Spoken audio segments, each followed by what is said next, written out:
I'm Nana Farika. The time has come for the lioness to tell her story from her viewpoint and tell the world who Queen Omega is. This is the lion's voice.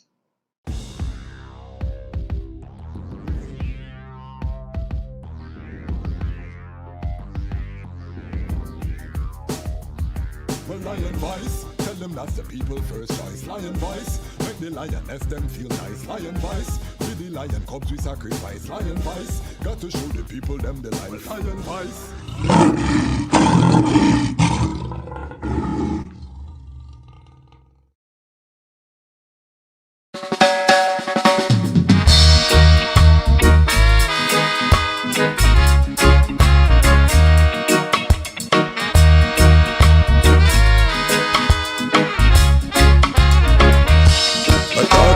The poor man working for the rich man. Rich man don't care about the poor, but look along the rich man own the poor man land. The poor say him can't take it no more, but look along the poor man working for the rich man. Rich man don't care about the poor, but look along the rich man own the poor man land. The poor say him can't take it no more. One day he started chanting, give me some land. Want get some land. Wanna build my own house, be my own man then. Give me some land. Want get some land. I wanna raise some little baby with a pretty black woman. Dirty Babylon, them want to stop the movement. Stop the family, them bring down unemployment. Them want the black woman become a single parent. No daddy can about if Babylon not pay your rent. Without the Vatican servants start the enslavement. Buckingham get rich off of the slave shipment. Uncle Sam no want no reparation argument. Them just provide opportunities for prison sentence. Who profits from a whole community's imprisonment? This a big man up at top account him dollars and cents. What do you have to tell the people about Ras Tafari? Light to the world. The king of kings and the conquering line of the tribe of Judah. I left himself. Hey yo, yeah. Hear them high, hear the black king on the 23rd of July. So tell them guy who praise God up in the sky, it's a lie. The Almighty living on your night. From ancient time them a try. Them Romans know them just open them suit and ties. Criminals ain't got no alibi, they stole my people. Then them comes without them genocide. Are you talking about slavery? Them couldn't kill. The lion will come conquer Judah tribe. Who? Go through tribulation, and I strive, see sufferation, and I still rise. That's why we tell them in America, live Rastafari in every ghetto area. We come if we tell them in a Toronto, straight at Greetings in that divine name of His Imperial Majesty, Emperor Haile Selassie I. Glory and honor in the name of his chosen queen, Empress Waziri Menen. My name is Kwasi Bansu, aka the Chasmach Kwasi, aka Ras Kwasi, aka the Reading Ras, aka the Pan-African Happy Man. I'm a creative industry attorney, I'm an author, I'm an artist, I'm an actionist, and right now I'm the host of the Lion Voice. Welcome to the Lion Voice Network. And welcome to Lion Talk Live, where we bring frontline workers from the vineyard of Rastafari from the four corners of the earth. We bring the Pan-African front runners from the four corners of the earth. We bring music industry professionals from the front ends of the earth. This is the number one show on YouTube in the future, not right now. I'm not delusional, so just, we're getting there. Tonight we have a special guest. It's an elder that I actually have never had the honor to meet physical, but I feel like I've known this elder my whole life, to be honest, because we go up on so much Zoom call, we've been in so much meetings, so much works, hours upon hours, and I've become so impressed by the knowledge, by the diplomacy, by the track record of works and the legacy of works that this elder really brings to the table. Trained professionally as an agronomist, a man that deal with agriculture, coming onto my own house of the Nyabingi order, as an elder, one of those front runners in the island of St. Lucia. Uh, powerful elder. Without further ado, it give I man great pleasure to welcome Bongo Wisely Rastafari blessing. Bongo Wisely. Yes, How's I the eye? blessed love. Give thanks, Rastafari. Yeah, man. It's an honor, to be Yes, on the lion's voice, Rastafari. Yeah, man. yes, I give yes. thanks to the jazz I give man. thanks that the eye Son. is honored I with the Yeah, eye man. Looking presence. forward to have a nice reasoning with the eye. Yeah, man, Rasta. as always, as always. So before we jump in, because tonight is a repatriation reasoning, we're not going to even uh, give suspense on that, because you saw the flyer, if you see the flyer. But before we get into that reasoning, who is Bongo Wisely? Where was the I born? What was the I upbringing like? Were you born Rastafari? How did you find out about Rastafari? We want to get the foundation. Yes, I give thanks.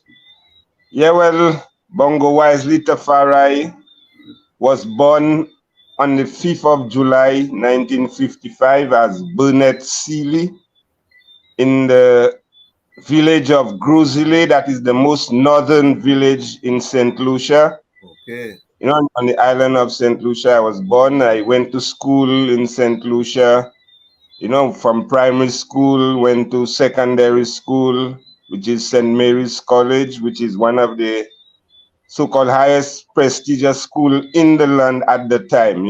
okay. Then now during my stay at St. Mary's College, I fell in love with agriculture, Okay, because it was one of the subjects which we did at school.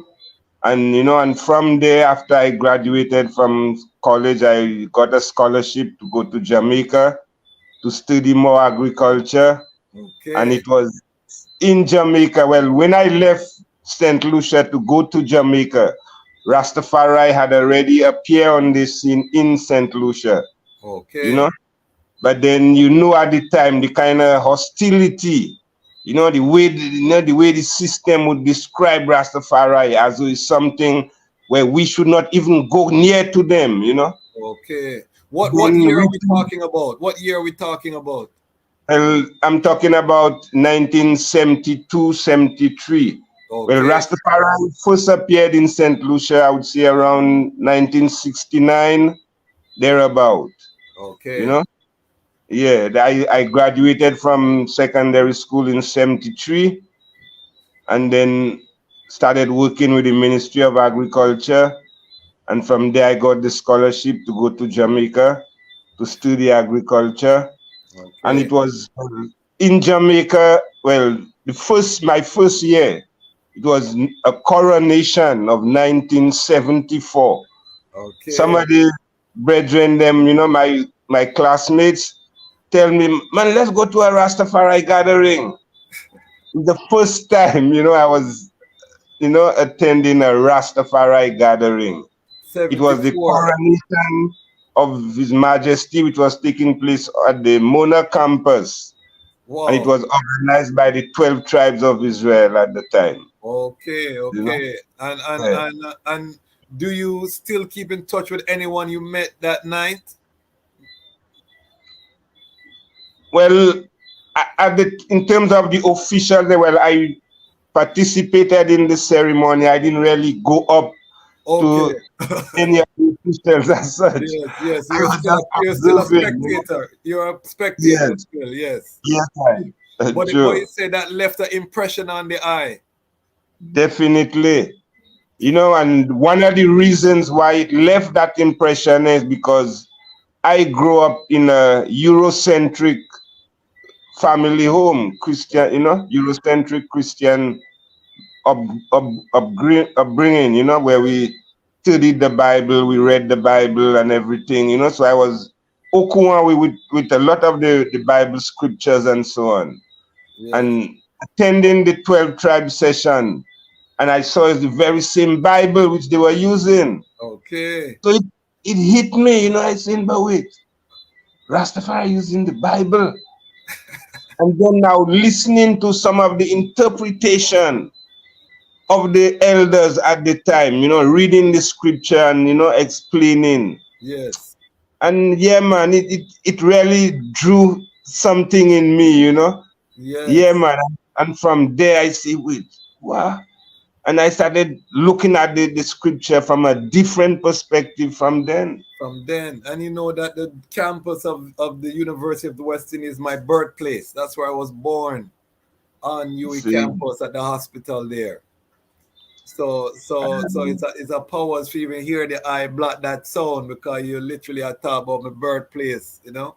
So after that first 12 tribe, what was your next encounter with Rastafari from there? Well, I attended must be about 2 or 3 of those 12 tribe gathering, Yes. during my stay on campus. Okay. But then now, after I returned to St. Lucia in 77, you know, by that time, Rastafari had already picked up momentum, was bubbling. Okay. And that same year, 1977, when I returned, that was the same year where there was the Mount Jimmy raid, where police invaded the settlement of Rastafari in Mount Jimmy, which is the highest mountain ridge in St. Lucia. Okay, you know? I've never heard of that. So please give us a history. Well, I am one who have been agitating and calling for that date to never be forgotten. Okay. You know, because it was an attempted genocide on Rastafari. Hurt. Yeah?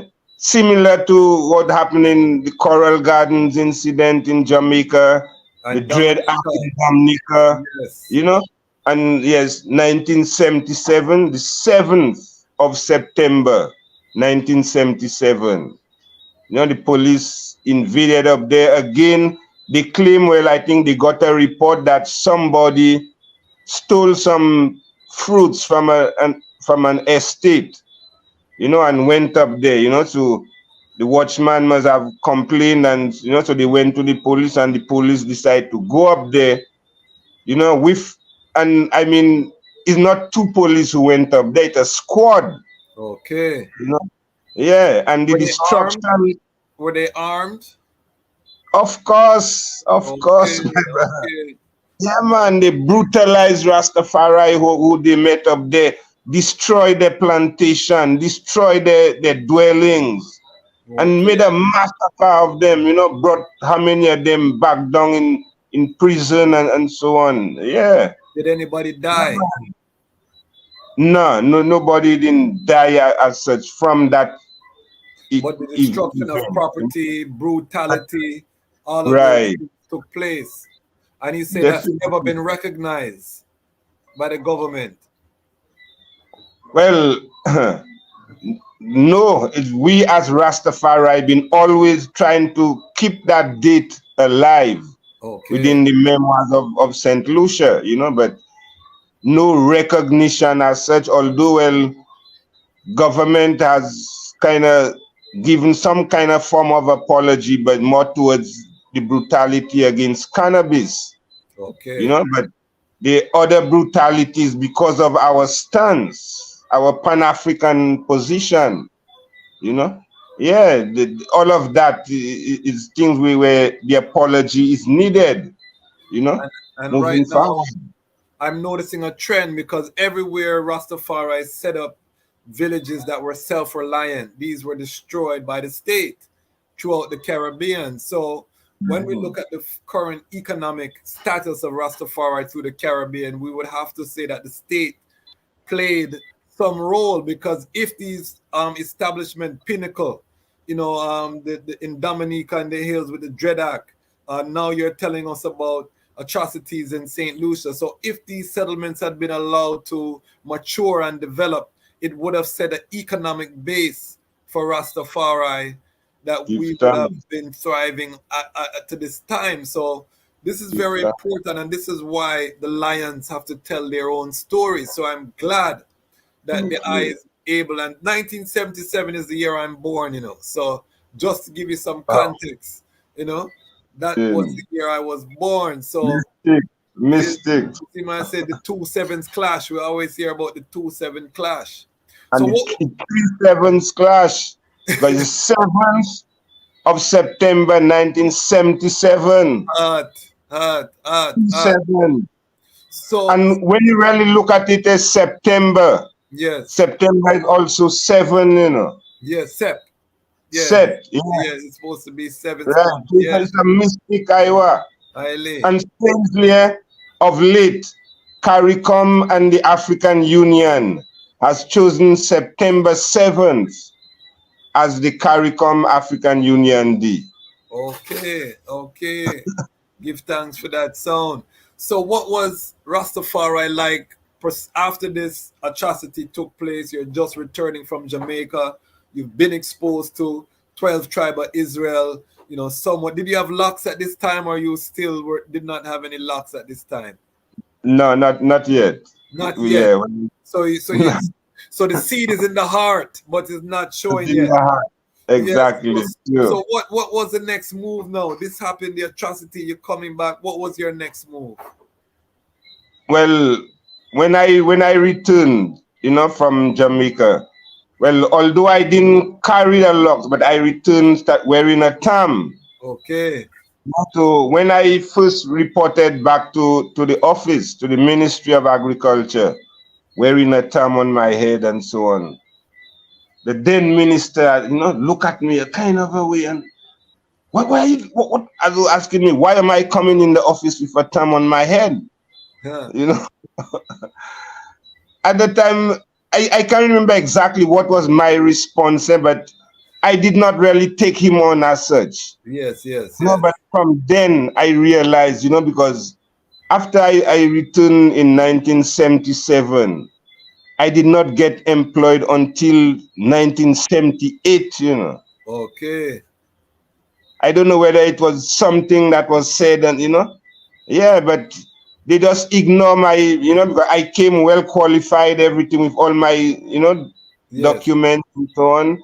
But then for one reason or the other, you know, it took till about 78 for me to be employed within the Ministry of Agriculture. And, You know, what was your but first then by position? that time, as I said, the Mount Jimmy raid took place in that same 77. Okay. Then in 1978, the Rastafari community held their very first groundation in Ayanola. Okay. And who was there? Was that Bongo Well, Wisely time? no. Just strictly brethren from Ayanola. Okay, give You know, that. well, you have names like Rasuku. Okay. Rasuku was a graduate from the Mona campus. He had just come down, and again he was victimized. He was not given employment, so he was there with the brethren, them giving them moral support and so on. You know, brethren like Get Through.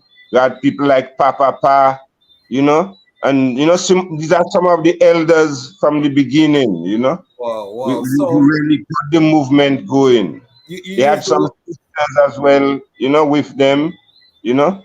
So the first organization was in 1978. That was the Ayanola Rastafari Improvement Association. So you use the term Ayanola. Where does that term come from? Because I always hear the I refer to St. Lucia as Ayanola. Where does that term come from? Well, that is the indigenous name of the country. Okay. Well, it's Christopher Columbus who give the name St. Lucia. Okay. Because he discovered St. Lucia on 13 December, which is the feast of St. Lucy. Oh. You know, so they give it the name St. Lucia after Christopher Columbus. Okay. You know? So as Rastafari, you know, and not only Rastafari, but there are a number of other people, institutions who have that name, the Ayanola, Ayanola. Okay. Yeah. Is that a Taino name? Well, Who were the indigenous? probably it might be more with the Caribs or, Okay, okay. Yeah. And we know that Right. there were Africans running through the Caribbean islands at that time as well, because Then, Columbus wrote about that in his journal, seeing Africans amongst the Taino when he arrived as well. And we know that Africans were trotting through the whole earth. So yes, sir. that is very powerful. So that first groundation, that was a Nyabingi gathering.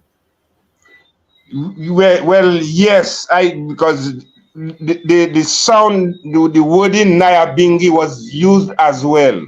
Okay. Because we at the time the music from Ras Michael and the Sons of Negus, that album Nyabingi, that album was popular in St. Lucia at the time, so Okay. we had not had access to the elders in Jamaica as such yet. Okay. So the Rastafari, just as I see, well, the brethren Rasuku, who came from Jamaica, came up with some vibes, plus brethren, even the federal boat, the federal maple and the federal palm. Yes. Jamaicans would travel from on that and come to the islands.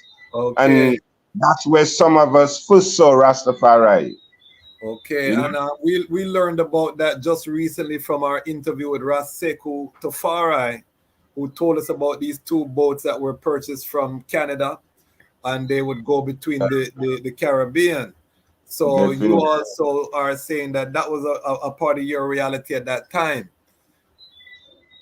Yeah, in terms, because traveling to the islands, most of us at the time used the federal boat.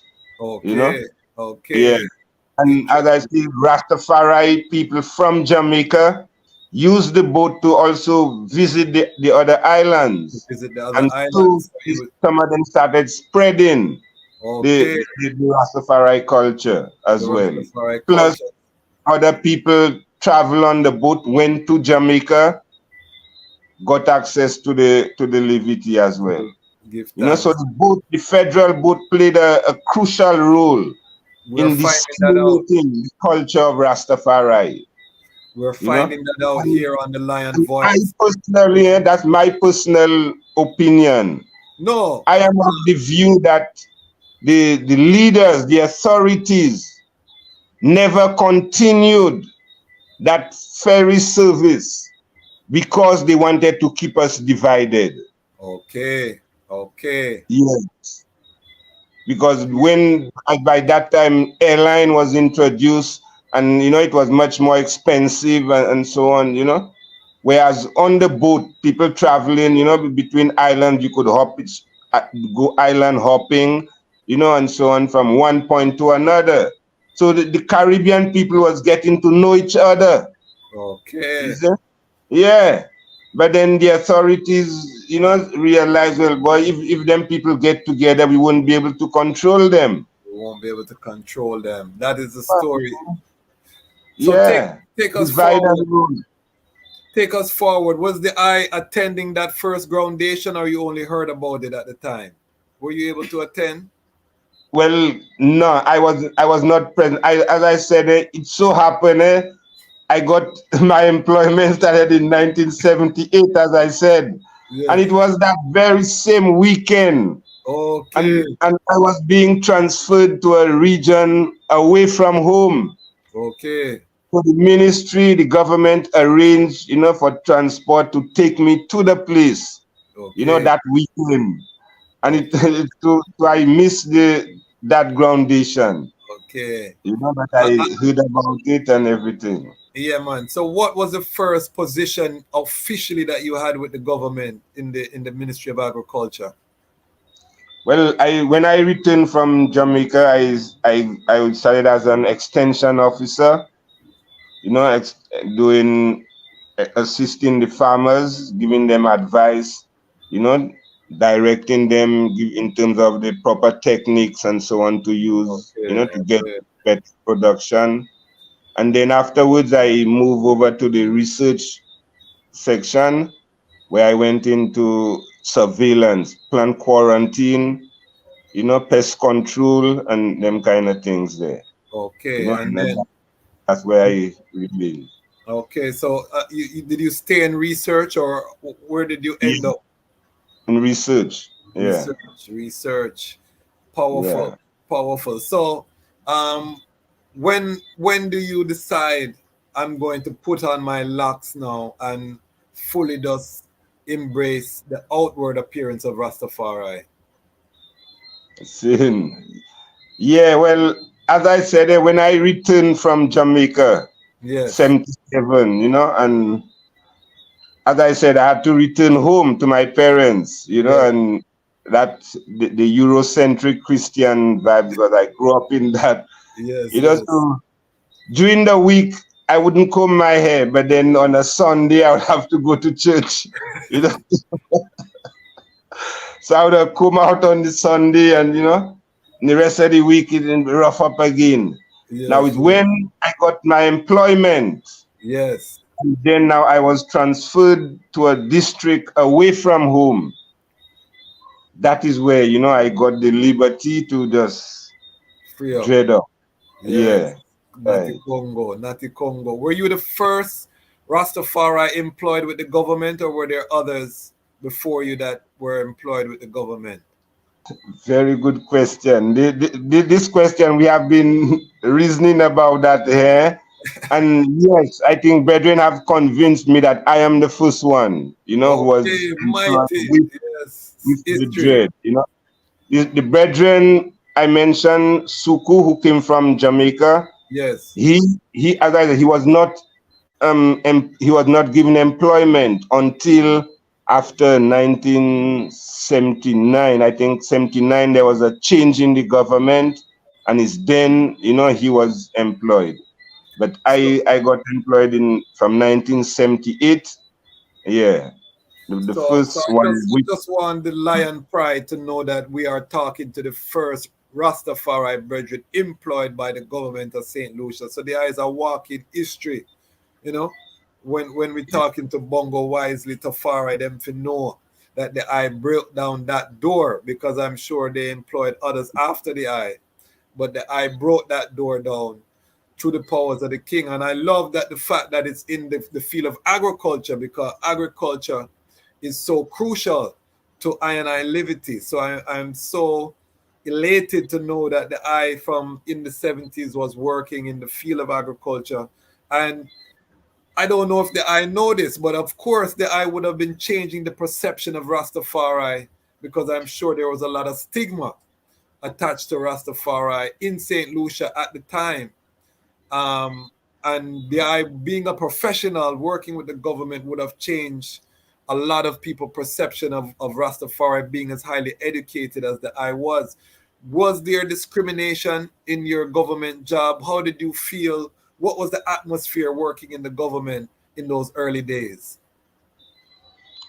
Well, yeah, the discrimination was there. There were certain people who to them Rasta and this and that, and there was those who were more sympathetic and they would embrace you, and even among within the Rastafari fold too, the discrimination was there.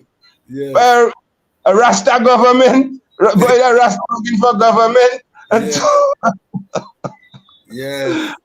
yeah, man, it was dread, Yeah, man, my own brethren, them and sistren, some of them, So yeah, you're man, taking attacks from both and sides. You're getting it all from that both Rasta, sides. I'm a system Rasta and all them kind of things, and yeah, Wow. man. But I just had to persevere and endure, because what really kept me again is from the scripture, knowing the story of Daniel, Shadrach, Meshach, and Abednego. Okay. How were they as Rastafari? I consider they were Rastafari, but then Nebuchadnezzar had to bow and acknowledge their quality, you know, and, Yes. and and and they were employed and they did a good work. Yes. So through that, that kept me, and I persevered. And well, right now I can see there are a number of brethren and sistren within the Rastafari faith who are now employed with the government, in different different areas. capacities. Yes, sir. In those early days, were the item reading the speeches of His Majesty, or it was just the Bible? No, well, we were reading, the speeches of His Majesty, because also, Kwasi, in I think around 1979, Yes. the first Rastafari newspaper, Calling Rastafari, Okay. was established by the same set of elders them. Yes. Yeah, man, and we had that newspaper, going throughout the region, Okay. Calling Rastafari. Was that before or after Rastafari Speaks out of Trinidad? Rastafari Speaks came and met Calling Rastafari in circulation. Okay, give thanks, give thanks. Yeah. So was that the first Rastafari newspaper? I'm not clear on that history if there was one in Jamaica before that, but was that the first Rastafari Yes, I newspaper? think, yes, there was one in Jamaica before. Okay, okay, I think it's okay. Rasta Voice or something. So yeah, because That's Rasta I used Silver. because in during my stay in Jamaica, I used to see copies of it with Ras Historian, Rasta Ras Historian, yes. Brown, Yes, yes. those brethren there. Yeah, Okay, but that was the first paper in Saint Lucia. in the Eastern Called the Caribbean region. Rastafari. Yes, okay. Yes. Powerful, powerful. So, what exposure did you have to the speeches? Was that a regular part, or was it mostly the Bible that ones were heighting on in those days? Well, I would say both of them. There were some people, some Rastafari who didn't embrace the Bible too. Okay, So there even was from that time. yeah, it was more from a cultural perspective, Okay, Yeah, and some man had access to the words of His Majesty, okay. Also, yeah. So coming from a biblical perspective, what was it that convinced you that this man, from Ethiopia, this king of kings, was, that one who was worthy to be praised, who opened the book to loose the seven seals thereof, all of that. What was that journey like? Speak to us about what convinced the eye to hail His Majesty. Yes, I give thanks. Yeah, man. Well, as I said, I grew up in the Bible, Yes. From youth, because I was, like even president of the youth group, because we passed from Baptist and Nazarene, those two different institutions, Okay. So, and I played a leading role, within the youth forum there within those institutions, So we did a lot of Bible studying and different things, Now, I always used to be questioning, because I remember once at a youth seminar, youth camp, I after reading Psalm 68, where it said to extol Him by His highest name, Jah, So I remember asking the pastor, but pastor, how would the Bible say that we're supposed to extol the Almighty by His highest name, Jah? And how we reject that name? When the Rastas say that name, we as though we scorn them. Why is that? But look it there. The pastor look at me and tell me the only jar he knows is a jar of jam.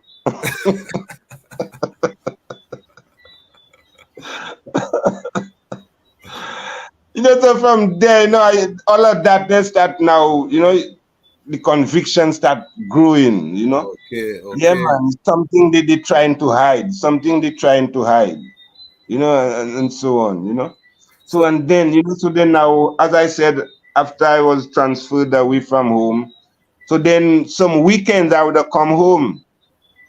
Now, at that time, the Nazarene church was downstairs of our home. Okay. Yeah, So whilst on the Sunday, service is going on downstairs, and we upstairs. So what when I came, I come down for the weekend. Probably I'd probably the Saturday or whatever. The Sunday, I would, instead of going to service, I would just go and lock myself in my room upstairs, Yes. and read my scriptures and so on, have my devotion and so on, until one day, my father came, and he asked me, well, why am I not coming to church? So then I said, well, Daddy, I just don't feel comfortable, in there anymore, so I having my devotion here. Well, he went back to the service, and the evening was my marching orders. Was your father the preacher? Well, he was not the preacher, Yes. but he was one of the elders within the congregation. At the time Okay. he would be preaching to, and so on. So he gave you some orders. Man, he told me, well, boy, so he called me, and so he tell me, well, so these days it look like he want to be Rastafari. He didn't say Rastafari, he said Rasta. Yes. So initially I told him no, but then afterwards I said, no, man, I cannot hide that anymore. So I said, no, Daddy, you're right. I'm, these days is Rastafari I really move into. So then he showed me, well, 2 male crabs cannot stay in the same home. Oh. So then I tell him, well, all right, well, just give me a little time. Let me set up myself, probably get a place, and then I will collect my things and move. And he agreed. So I give thanks. So then I contacted some of my brethren, friends. We found a place. So then when we found a place, I came home, I collect my goods, and I move out. That was before you got the job with the government. No, I was already employed. Oh, you're already employed. Okay, so that was after. I came from school, yes. And I got employed. Okay, yeah. Okay. So continue about what convinced you. What were some of the Bible verses? Right. What was it that convinced you that this man was worthy to be praised and leaving your Christian background? Yes. Also continuing from, as I said, my thing with the pastor about the jam, jar, the only jar he knows, jar of jam, and so on. Then I read in Acts chapter 2, where it speaks of, I will raise up Christ to sit upon the throne of David. Through the loins. According to the loins, according to the flesh, I will raise up Christ to sit upon the throne of David. Now, I know the throne of David is not no throne in the sky, because I read of David, Solomon, and all of them. Yes. And knowing the thing of the Queen of Sheba and, Menelik, and, the connection with Ethiopia, so also the scripture spoke about the rainbow and sigma, which circles the throne.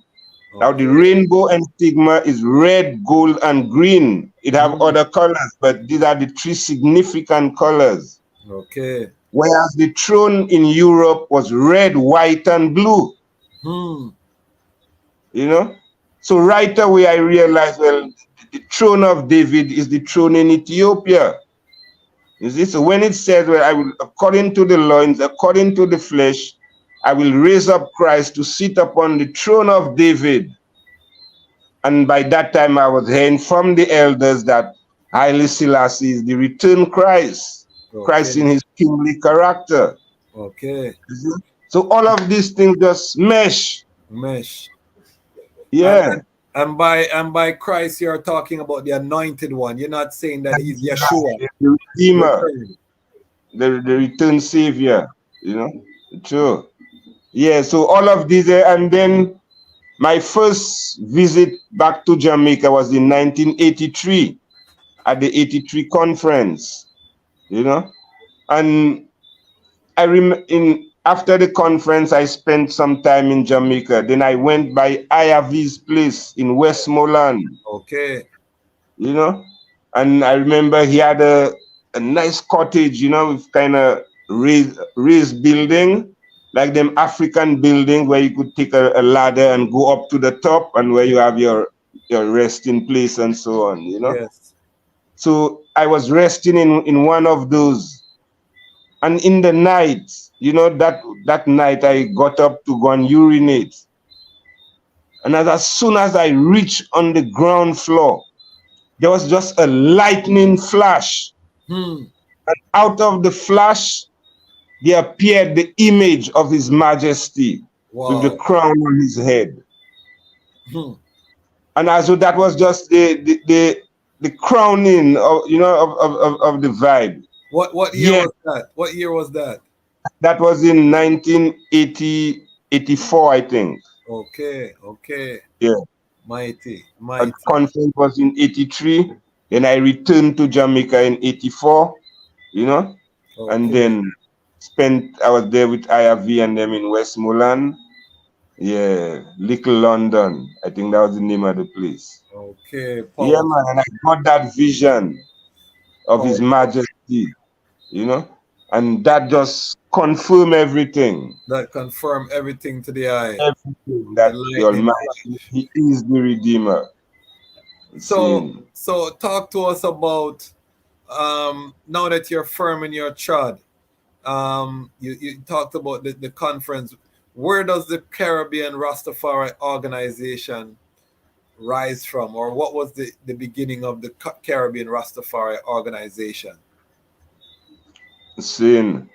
Well, again, based on our connection, you know, the linkage with the parent house in Jamaica, there were some missionary trips that were organized. 84, 84 they went to Barbados and St. Vincent and the Grenadines. 86 visited St. Lucia and Antigua, you know. Then in the 1992, which was the centenary year of His Majesty, again, to the influence of, again, that connection, Ras Iral and Ras Iron from Barbados Okay. came to St. Lucia, you know, in 1991, you Okay. know, and they spent time by me, we spent time together, and we reasoned and we planned the centenary mission. You see, Okay. well, yes, this is the centenary year of His Majesty. We would be good if, you know, to have the elders and them to come through. Now, that happened in about April 1991, and then July 91, I went to Jamaica for the ISIS, and I brought the vibes to the elders and then showed them of our intentions. We would like that whole vibe to set up. And they were well pleased, they were glad, you know. Yeah. And it showed that the centenary trod came true. And again, as I said, very mystical, you know, because the delegation which left Jamaica after the coronation ISIS in 1992 was Ras Bonajiz. They Okay. had Suji, they had Dr. Dean, Israel, that's Magdala. He Okay. was also on that mission. Well, I'm not too sure if there were others there, but the first leg was in Barbados. Then when the mission arrived in Barbados, went to continue the second leg, which would have been in St. Vincent, the other Jamaicans left. They didn't continue. They decided they're going back to Jamaica. Okay. I've never really found out why, what was the reason, but they went back. And so Ras Bonajiz and Israel remained. So then some brethren from Barbados tag along with them, and they went to St. Vincent. Okay. Then from St. Vincent, they came to St. Lucia. So then some brethren from St. Vincent also tag along and came to St. Lucia. You know, and so, you know, us from the different islands, joining to make the mission a success. Give You know, thanks. we continued and we visited 13 different islands. Wow. You know? Yeah. The ferry And was still running at that time. definitely, yes, Okay. And so it was a centenary that sparked the foundation for the CRO for to the be established. CRO. Okay. Definitely. True. So was that the first trod that Ras Bona G's made to St. Lucia? The 86, yes, 86 was the first run. Okay, 80. So before the centenary, then he Yes. had already been there.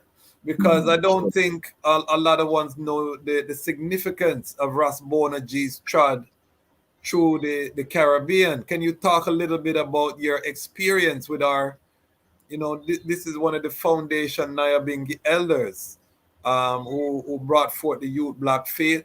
He wasn't the only one in leadership position. I have a interview coming up with Nana Faraika, and she explained that Ras Bonaji was one of many elders who was, in control of the Nyabingi. Because sometimes we think it was just Ras Bonaji's, but there were many elders that he was just one of them. But he was one that really had that vision to travel. What was your Yes. experience with Ras Bonaji's? Yes, well, again, my first experience with Ras Bonajis was in 1983 Okay. at the Rita conference. Yes. Now, mind you, initially, Ras Bonajis and them had put fire on the conference, Hot. They never attended the opening session. Okay. But there were other elders, Bongo Rocky, I think Bongo Time. There were 1, 2 others who attended the opening ceremony. Okay. Now, then on the 23rd of July, because the conference started, I think, around the 18th or 19th of July and move on. So by the time 23rd, there was ISIS to take place in a place called Lucky Valley. Okay. So the night of the 22nd, we left the conference at Mona campus and traveled to the Bingi grounds. And it was there, I first saw the elders, the Nyabingi administration Okay. in operation, Okay. And How did that ISIS? That must have been a red ISIS. yes, real mystic, Yes. Yeah. Yes. But then it again, as I said, enough mystical vibes happened that night too, Yes. because normally sisters are not allowed to reason in a Nyabingi gathering. Okay. Now, Sister Ijania, who was, she was there representing Anguilla, Yes. at the conference. She was also a student at Mona campus at the Okay. time. Okay. Frankai, they were students at Mona at the time, Okay. Sister Ijana, our beloved sister, Yes, I am. we have That's to where I keep her first name met both alive. she and Frankai, at that Mm. 83 conference. We have to keep that name alive. One of our beloved sister. Yes, I. Yeah, man. So then at the conference, at the Bingi, reports were being given about what the conference is all about because, as I said, some of the elders put fire on the conference. Yes. Hey, Babylon Rastagoa conference, fire burn them by the way, and them kind of thing. So then now reports are given, about what the conference is all about, what is expectations, and so on. Yes. Now, Sister Ijania was very instrumental, in organizing, getting the conference going. Yes. So she had to give a report of what is taking place. Okay. Now, for her to reason, Bongo Rocky had to go and reason with the elders to get permission for Sister Ijania to address the gathering in the Okay. tabernacle. Serious history. So he went, and then the permission was granted. Give thanks. Give thanks. And That's that, I think that's the first time where a sister was given permission to address a Nyabingi gathering. just You a know, and nice. it's continued to today, where right now, even with the revision of the Nyabingi guidelines, Yes. we are including the fact that the sisters should be able to even chant out of the 7 Psalms. Yes. Sisters Yes. can chant Psalms as well, you And know. I've seen it myself. I was at the ISIS in 2021 for His Majesty Earthstrong. So we know that Sistren do block up in the Ibernacle for some time. And Nana Farika also speaks about that. You know, her struggling on the Bing girls to block up and these things with her Yes, contemporaries. So these are the history that we want to capture and want to make sure we preserve so that the ones who come after I know the evolution of where this is coming from. So let's go forward because we're going to jump into the repatriation reasoning. CRO, what was the year that it was formally established? yes, I. Talking about the CRO, well, from the Centenary Trod, Yes. which ended in 1993, July 1993, the last leg of the Centenary Trod was that session which saw the sanctification of the Nyabingi Tabernacle in Ayanola. Okay. And that was presided over by Ras Bonerges.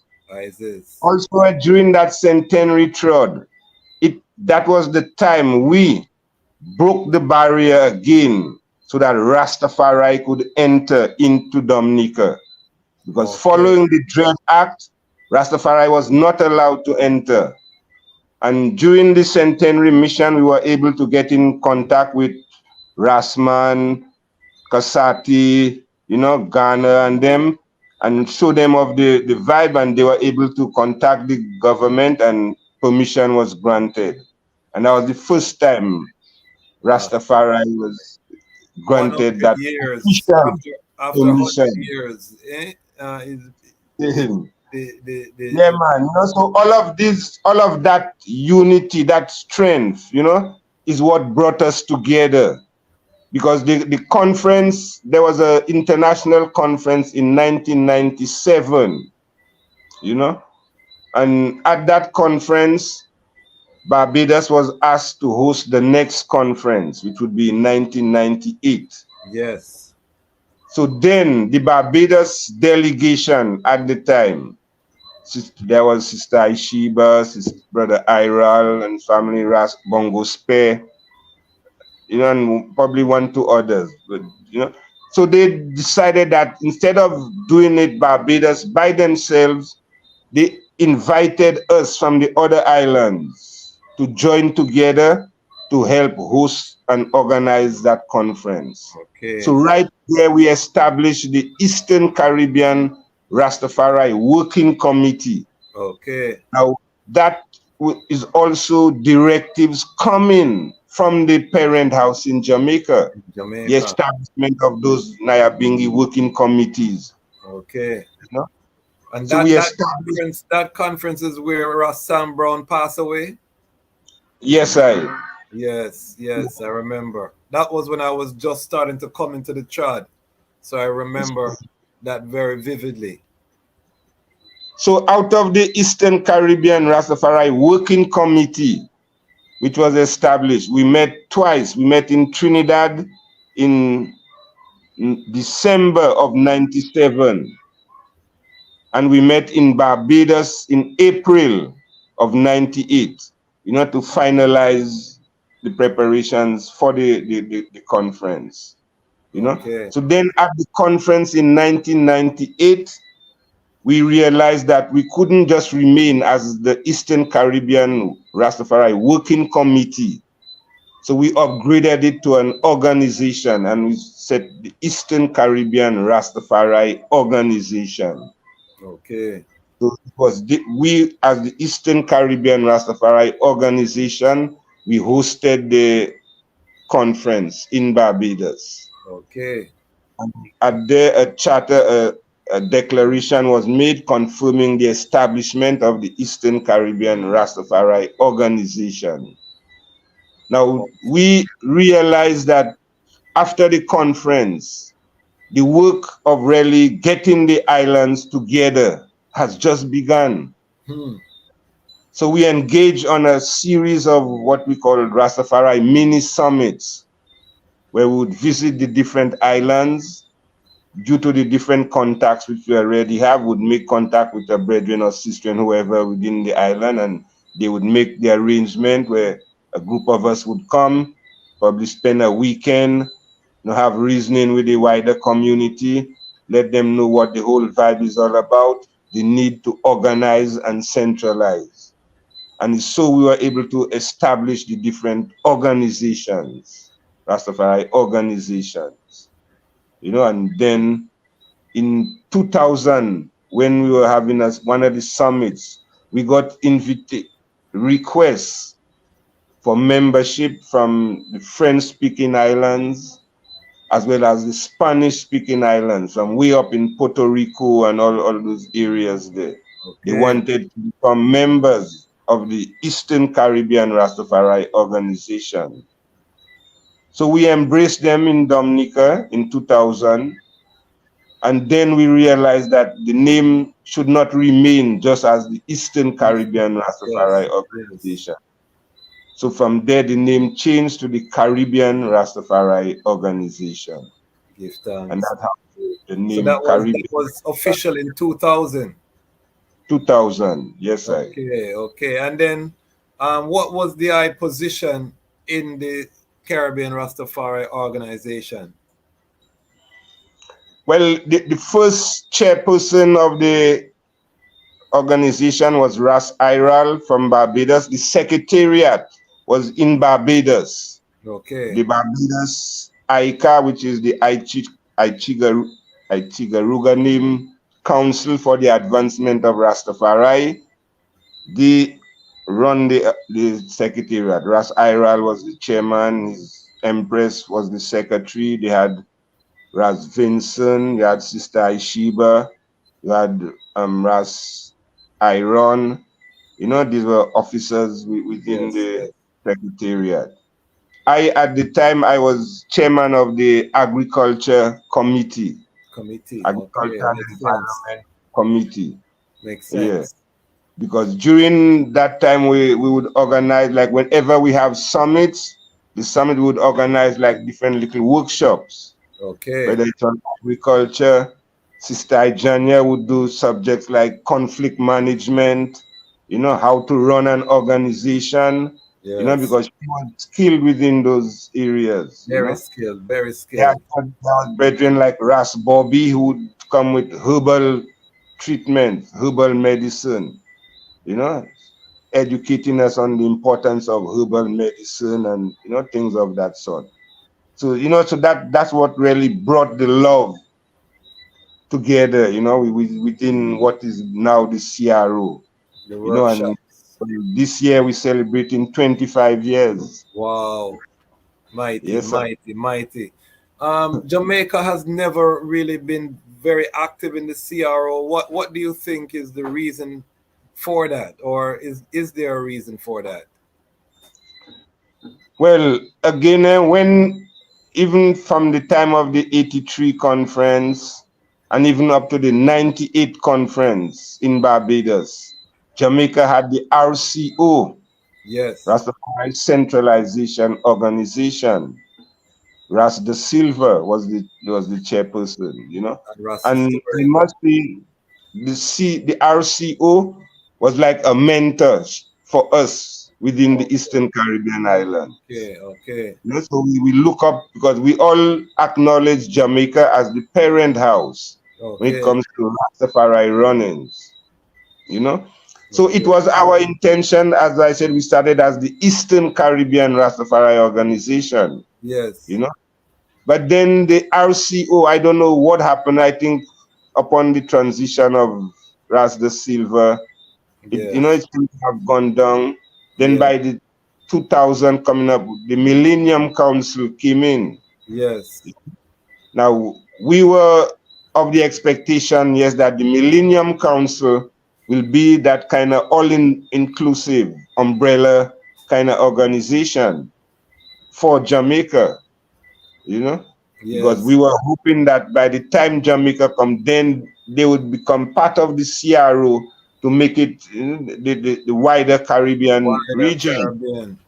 Well, Yeah, then that never really materialized. yes, yes, yes, Presently, I think there is a process with the RMO. yes. Yeah, so we looking hopefully Time. that It's at gonna least the happen. RMO could become part of the CRO to really give that the Caribbean oneness, It's gonna happen. I'm confident in that victory, and that's one of the reasons that I wanted to invite the eye here, because I know the RMO ones them will watch this and be given that history too, so that the more that we can come together and we can overstand the roots of things, is the more easier it makes it for us to become one, because everyone right now realize that Rastafari must become one to fulfill our divine destiny, in terms of where the I Majesty is leading us, and the role that we must play to the liberation of Africa, which give us the perfect segue to our topic, our main topic, which is repatriation. I was on a phone call. I'm not a phone call, a Zoom meeting. There was a Rastafari Reparation Committee that was being established. And I heard this fascinating term, which was reparation for resettlement. And from I heard it, I was so fascinated, because we talk about repatriation very abstract. So to hear something that sounded like a tangible plan, I was very fascinated, and I wanted to get more overstanding from the eye, in terms of what reparation for resettlement is. What is the CRO program for repatriation, or what the sound is on repatriation right now, because several of my interviewees have said, Rastafari has lost that fire for repatriation. And here on this network, I bought land in Ghana. I'm in the process, but that's migration.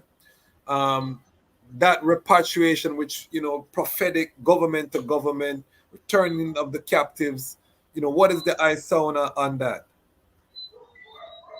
Yes, I give thanks, Rastafari.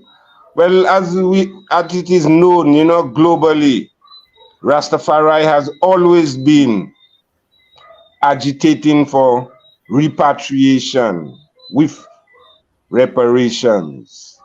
From the time of our ancestors, Marcus Garvey came, continued it, and now Rastafari is continuing the mission, Now, in 2001, the United Nations facilitated the World Conference Against Racism. And out of that conference, there was what was known as the Plan of Action, the Declaration and Plan of Action. The Declaration declared that slavery, slave trade, colonialism, native genocide, all of these things were crimes against humanity. And as a result of that, there is need for redress. There is need for reparations.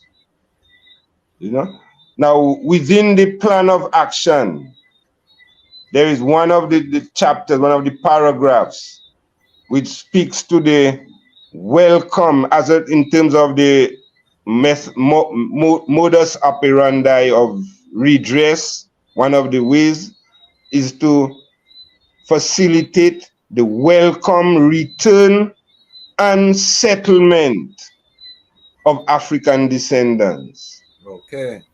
into the countries, those that are willing.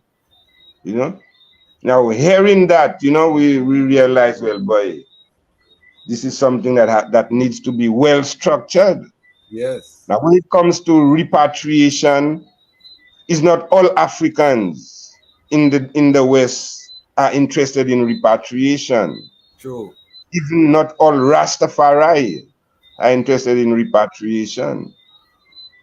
So It's true. those who are interested should never be denied of that opportunity. Now, according to the declaration, it says that the country is supposed to facilitate the welcome return and settlement. So through that, then we realize within the CRO, somebody need to step up to put that plan in place. Okay. That program in place, which would facilitate, that settlement of Africans from the West into Africa. So that is why how we came up with the idea of establishing the RSAP project, Reparations for Settlement in Africa project. Okay. What it intends is to utilize the proceeds of reparations to establish settlements in the African countries that are willing to accept us as returning citizens. Okay. In essence, that is what the project is all about. But then there are a number of other matrix which needs to be put in place to really make it functional. Okay. So is this a finished plan or is it still in the concept phase? Well, it is. I wouldn't say it's still in the concept phase, but then it is still open for suggestion. It is not concrete to say, well, we know it all. What we've done, we've established the website, we put it on there, and we're inviting comments, suggestions from the wider community as to the way forward. Because we don't have all the answers, and we are open to suggestions. What are we talking about in terms of numbers for these settlements? Are we talking about a massive, are we talking about 100, 1,000, 10,000? How many people are we talking about? Well, on the website, the database, that is that kind of information we're looking to gather on the database. People who are interested, what country, whether they have a specific country they are interested in, what resources they have, what skills they present in, it's information. We that's the stage we are in all now, gathering information. The mapping. Yes. Okay, interesting. So because when we talk about repatriation, we talk about 7 miles of Black Star liner, coming into the harbor. We have these very romantic notions. Have you all looked at, is repatriation gonna, are we looking at ships taking the return? Are we looking at flights, direct flights from the Caribbean to Africa? Are we looking at issues of employment, land acquisition, development? You're an agronomist. Are we looking at agricultural? There are when I think about this, I'm thinking about so many components. Are all those part of the plan? Definitely. Yeah, well, the RSAP project, as we say, it embodies, well, as we see, establishment of settlements in Africa. That would mean transportation from the West to Africa, settlements. Now, for settlements, land have to be involved, and with those lands, establishing business entities, enterprises, and so on. There is the option of establishing financial institution, within that whole framework, which would help to finance business plans, which different ones would be coming with, those who need financing, etc. So all of these things are taken into consideration. And as we said, it have to be done with government to government. The CRO presently, as we say, we are part of the CRC, the CARICOM Reparations Commission, which is that would be the CARICOM, and right now the CARICOM and the African Union are coming together you know. So these subjects would have to be unfolded at those forums. You know, the success of the RSAP initiative would depend on how those African leaders and even the CARICOM leaders embrace the initiative as well, you know. Because, for example, you know, Kwasi, I mean, all them CARICOM leaders has always been bragging and commending Rastafari. Yeah, man, they Yes. have been the front runners, they have been the, you know, and so on. And I mean, if they're really serious about that, you know, what they need to do is to give this support to an initiative like the RSAP project, you know, probably sit down with us and see the areas of improvement where it can be improved upon. And, you know, yes, if they're real serious about the role that Rastafari has been playing in that area, they should give the support. And then we will see it's not just lip service they on, Okay. you What know? are, what are we thinking in terms of numbers? Give me some hard numbers. Are we talking about millions of US, billions? What kind of numbers would have to be to facilitate this type of mass resettlement, the infrastructure development? You know, surely we're talking millions, but what kind of Yeah. millions are we talking about?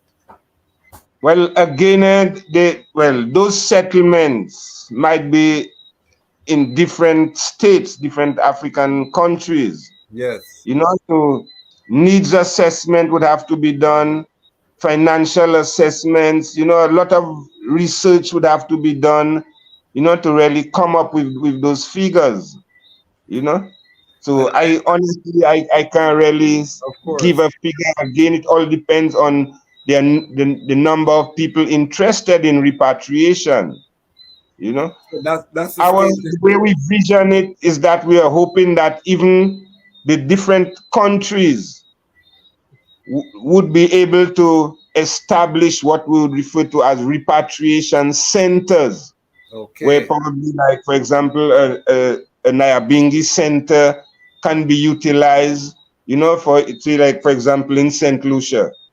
See, a Nyabingi center is utilized where we have all the people who are interested in repatriation, where they could be gathered there, probably at certain times to get certain orientation program going, you know, training where probably you'd have people from the African country where they intend to come down and have sessions with us, you know, to get people acclimatized And prepare to them. what is expected in Africa, you know. So And there's a lot of work which needs to be done, you know, to really make it functional as such. I would say that even the research to get the figures and to do the mapping probably requires funding to do All of that. the proper research. So that might be a first step in terms of engaging the Caribbean governments to help fund some of this research to get the accurate numbers. Let people know because you know my viewership is majority Rastafari. How can ones in the Caribbean um, go and fill out your mapping document? Is it on the website? They can just go to the website and fill out a form, or how does that work if ones are interested in being included in the study? Yes. Well, we've created a website, www.reparationsforsettlement.net. You know, reparationsforsettlement, one word.net. You Okay. know, once you go in there, you will get information about the whole project, what it's all about. And You they know? can be part of the initial mapping, and I Yes, think it's yes. crucial. Because obviously it was set up to gather information. There is a brethren who is specially responsible for managing that website. So the information, he would be able to access those information in terms of people's interests, etc., you know. And I guess these information would then be tabled and, you know, in our discussion with CARICOM, with the African Union, you know, we can then see Yes, we have interest in so and so, you know, so and so countries, how much people, what resources will be coming forth. And also, even in terms of the resources, I mean, a lot of us down here in the West, some of us are successful business persons. Yes, And some of us have business where we just like to transfer over to Africa, you know. So all of these things would have to be taken into account, you know. Yeah, exactly. It's a that's why it has massive to be task. government to government, It's a you know. massive task. I'm glad to hear that CRO has begun the work. Do we have any timelines in order to achieve at least the first phase of this work, or is it an open timeline? What is the vision? Well, in terms of the timeline, it would all depend on the whole reparations initiative, the reparations struggle, the reparations campaign, you know. We really need to step up, you know, even at the CARICOM level, because I mean, CARICOM embraced that subject in 2013. Then there was a first reparations conference in St. Vincent and the Grenadines. And the second conference took place in Antigua in 2014. And up to a day like today, there's no reporting as to that second reparations conference. And we are yet to hear about a third conference. You know, so it begs the question how serious those CARICOM leaders are, you know. I Now, think I mean, we have the CARICOM and the African Union Day, which is the 7th of September. I think they recently met in Guyana this okay, year, okay. right? You know, but then it's very little we really hearing, I, you I know? I wasn't even aware that the meeting. I remember the first one that happened during COVID. Yes. But I wasn't even aware that they had continued, so that might be my fault. But we're definitely not getting that news. Is not spreading, on a high level in terms of the resolutions and things coming out. So I'm glad that the eye is bringing a highlight to that. In terms of this uh, repatriation, is there a plan B? Because if we wait on the government to do this reparation, I feel like we might be waiting, or we might leave it to our great grandchildren sometime. And I want to see it in my lifetime. Is there another plan that's being worked on simultaneously to facilitate repatriation for those who want to chud as a collective strength, or has that been conceived? Yeah, well, the option, both options are available. As I said, remember, our own investments can be utilized as well, you know, to facilitate the establishment of those settlements, you know.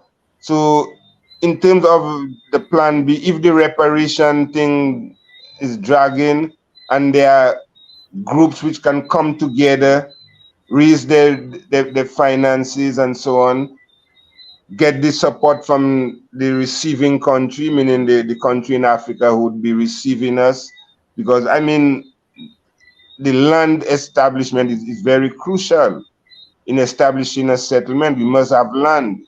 Must If we have have to land. just think of just going and buy land, you know, the resources which we would take to buy those land, we can use it to develop the land instead, I you know. agree. I agree.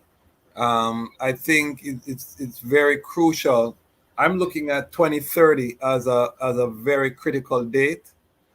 If we look at most of the development plans around the world, you'll see that the smart city rollout, most of them have 2030 as their indicator. The The time, digital, the digital currency, and the cashless society, the biometric scanning, the CTV scanning as a normal within the city structures. And why I get concerned when I see these plans for 2030 is that little verse in the Bible that says, without the mark of the beast, they can neither buy nor sell. So, I get nervous when I see them taking away cash, when I see them using biometrics to track people within the cities. So Digital, everything going digital. everything. So I think as Rastafari, we need to really look at 2030 as a serious timeline. And then even if we look at historically, you had the roaring 20s in the 1920s, which was, all of this activity and prosperities. And then 1930, with the coronation, then you had the Great Depression and you had a massive collapse of the society. Some say that even that time was manufactured. You know what I mean? Maybe because of the fear of the king of, the root of David taking the throne. So they manufactured the depression to try to control the society. But I know history repeats itself. So I'm always concerned about this 2030 date. So I think, right now, if we look at, and there was a Spanish flu, that led into the roaring 20s before into the teens, and we just came out of COVID, and now we're in the 20s again, and it's roaring again, the partying, and everybody's back to normal, and everybody forget what just happened with the lockdown.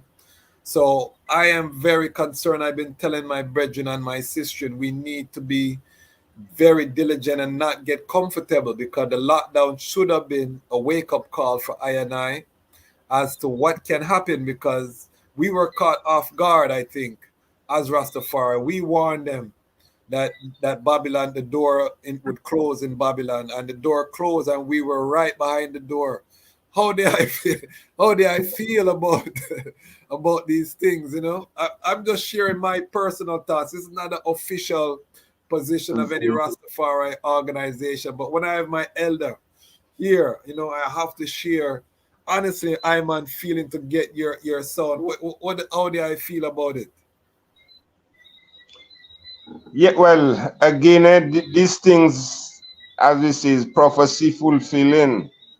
I mean, Peter Tosh had already tell us the day the dollar die, what will happen, and so on. So now we're seeing the move from the dollar to digital. I mean, science and technology is what really taking over now. And Marcus Garvey had already kind of warned us that we need to teach our children the science and technology. Okay. If not, we're going to be left behind. Yes. So even in this era there where everything going digital, and so on, our youths and so on supposed to be au courant with what is going on. Yeah, because the same way they will, our youths with that, moral integrity within them will be able to ride the waves because we know that the system have their intentions. So there's nothing where we need to be worried about or be fearful of as such. Yes. Yeah, because His Majesty say He will always provide a way, for Yes. us. Yes. But then we Yeah. also hear about the careless Ethiopians. And my concern is, I've been to Africa many times, and Africa already have Rastafari full up, Rastafari is already blossoming in Africa. So my concern is, I don't want to be one of those careless Ethiopians in the West saying, yeah, man, everything will go work out and everything will be nice. And because I was in Ghana during COVID when the lockdowns were happening. And when we were, at the Kazi project or out in the villages, you would never know there was a pandemic. It was life as usual. People were going about their life. There was, the farmers a farm. Everything was nice and airy, no mass. There was nothing going on out there. And that to I was an eye opener, that where you are when these global catastrophes are happening is very important, because you have a lot of men that say, yeah, man, the earth is the Lord and the fullness thereof. And anywhere you're there, His Majesty have you. But when I was in DC, I was lining up to go to the grocery store, You know what I mean? One at social distancing and all of these things was going on, and I never feel so irate. I tell the truth. You know, when I was here, and it was night and day between here and Ghana, so I lived that. So I'm very weary when I hear brethren very. And what I find in the Caribbean is that we're very nonchalant, we're very lackadaisical, we're taking our time, and I don't take that, which is why I purchase land and say I'm not waiting for the mass to repatriate, because we are assuming that it's going to happen one way. But like I say, Rastafari is already there. So if the West collapse, Rastafari is already in Africa.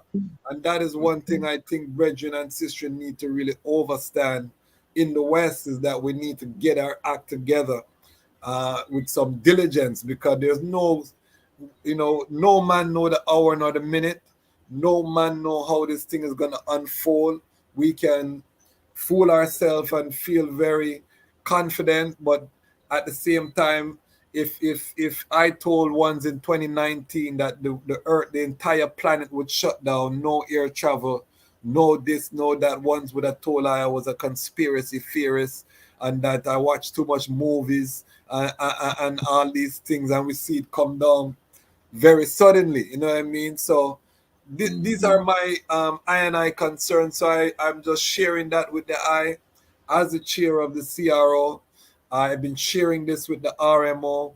I've been sharing this with IDOR, where we're working on a repatriation summit. So IDOR is working on, we're going to be inviting CRO, all of the different institutions to the table to talk about the plan that the item have, but also to hear what other organs and people are thinking about repatriation. Because I think the time has come. We need a comprehensive global repatriation strategy, and amongst ourselves as Rastafari, because regardless of the government to government, which I think it will happen, but there's no guarantee it will happen in our time. You know what I mean? There's no guarantee. That might be my grandchildren that live to see that victory.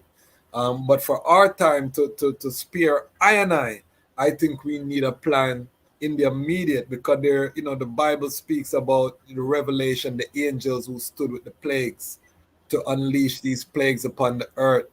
That speaks about the quickening, that the days would be shortened for the sake of the elect, that because no flesh would survive otherwise. I'm giving you these because I know you know the prophecy. So what is the I say to this type of song?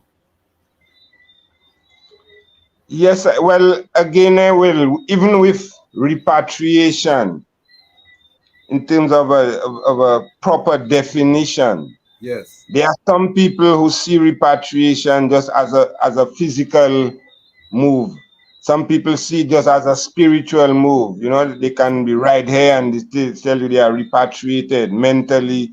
Yes. The whole psyche change and so on. Now, presently, we see the diaspora is now recognized as the sixth region of Africa. That is true.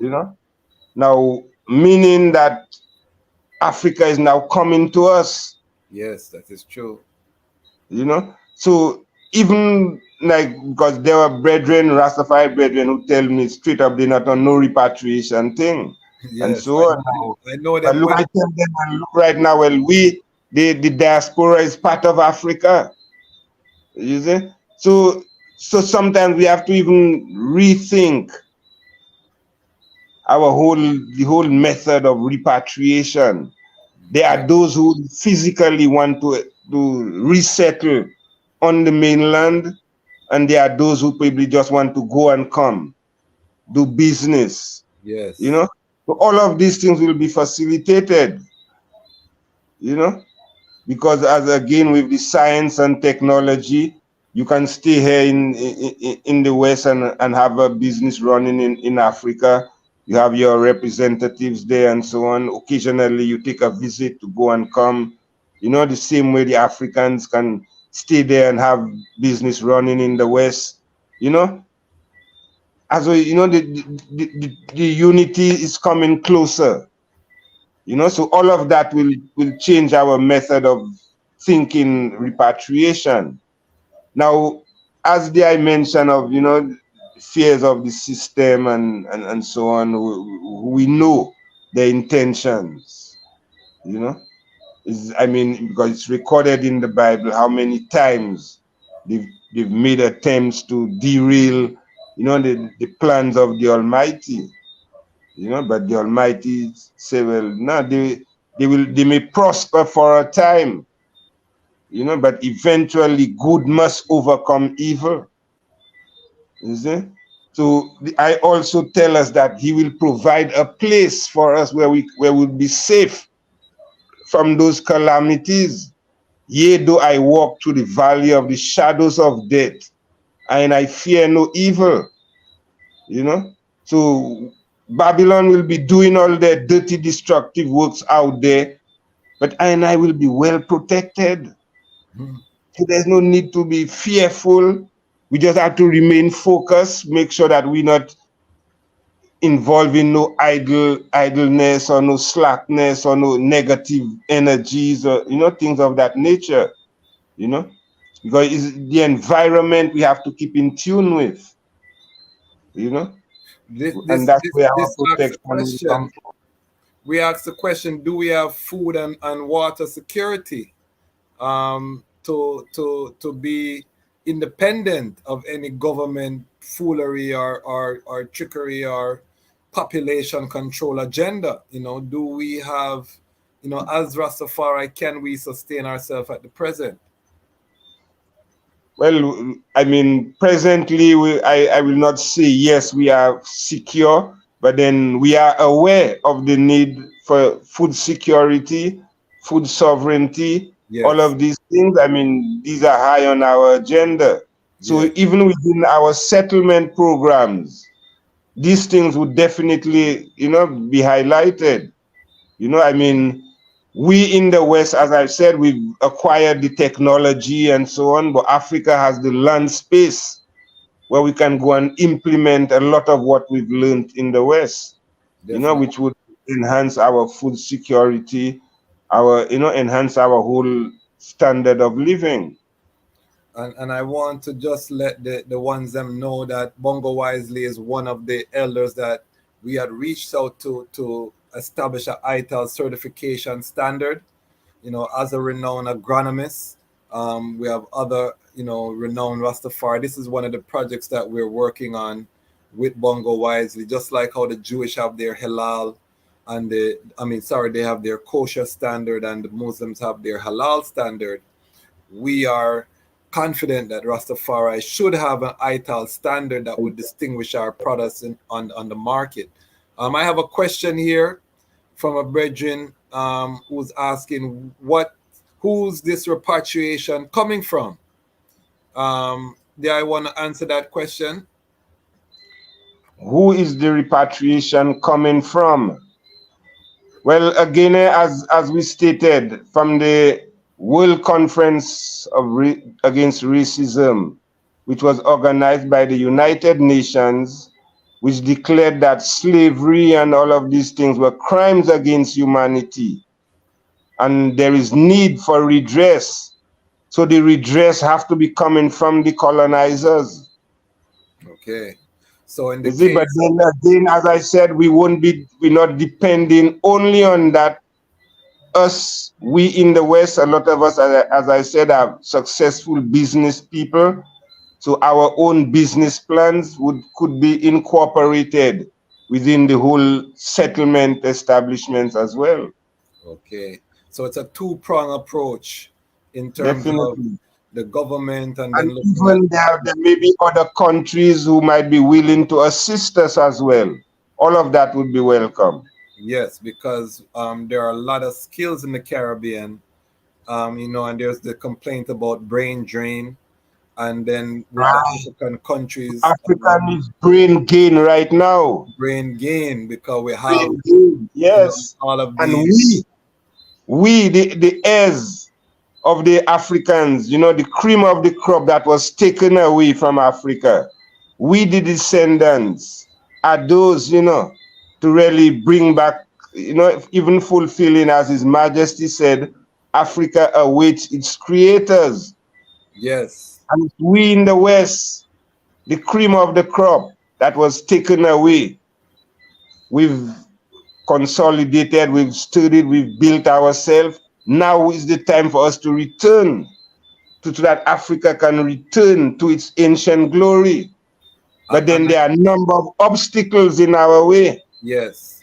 The colonizers don't want to see that happen. No. And even some of our own leaders who have become neo-colonialists, they side in with the colonizers. Yes. So there's a lot of obstacles in our way still, you know. But as we still remain confident in the victory of good over evil. Good over evil. And I think that's why the mapping that you're doing is so crucial, because we'll need these skills banks. It's the same approach that the RMO is also taking in terms of the mapping and creating these skills banks, because we have to know what our resources are so that when we're negotiating, we can ensure that we are, that we have the data points that are necessary to make these arguments to the African governments, to our own governments, and even to these former colonial governments as well. So it's a process. It's an ongoing process, and we really give thanks that repatriation once again is on the fore, because I feel like it kind of got pushed to the side for some time. And I give thanks. I think COVID helped to kind of reinvigorate the reasoning around repatriation, the lockdowns and ones, at least in America, I know there are a lot of families that are preparing to return home as a result of being trapped in, during the lockdowns and not able to have that freedom of movement. One's kind of wake up from the slumber and say, okay, I know. So we give thanks for the eye. I want the eye to just give out the website again that ones can go and see the plan and to contribute. Now, what if there's non-Rastafari ones that want to participate? Is this only for Rastafari, or is this plan? Definitely not. Definitely not. It is for all African descendants. Okay. All African descendants, because the whole RSAP thing, it entails, as we say, not only Rastafari, but all African descendants. Everybody who are entitled to reparations would qualify. But then it's not all of them want to resettle in Africa. There are those who want to remain in the West, but the RSAP deals with establishing settlements on the African continent. Yes, very, very, very key. Well, I want to just give thanks. I'm going to open, if there are anyone in the comments who wants to ask Bongo Wisely any questions, please drop a comment, and we'll open it up for some question and answer. In the meantime, I want to just give the eye an opportunity to talk about any other projects that the eye is working on that the eye would like to highlight, whether it be individually or collectively. Yes, well, what I would really like to speak to Kwasi is presently there seems to be a tug of war within the Rastafari community globally. Yes. As in terms of whether Rastafari should register or whether we should not register or whether we should just remain there, in them kind of a way there, I want to go back to 1994, just after the SEEDS conference, after the centenary trod. The United Nations organized a small island developing states conference in Barbados, and the Barbados Bingi House was invited. So they invited myself and Ras Bonajis to accompany them at that workshop, Now, all during the centenary mission, the centenary trod, we were establishing in the different islands we were establishing the Church of His Majesty, Order of the Nyabingi. You know, that was the banner on which we were rallying. So going into the conference, we went under that same banner, Church of His Majesty, Order of the Nyabingi. And the people told us, no, we cannot enter that conference. That's a statical conference. It's not for churches and so on. So, you know, so we couldn't enter. So then we had to rethink. Now, Bongo Spare and the brethren and them in Barbados had an organization, which is a registered organization That named was Africa Africa Hall. Hall. Yes, Yeah. Africa Hall. Yes, I. So we had to use the credentials of Africa Hall to participate within the conference. You know?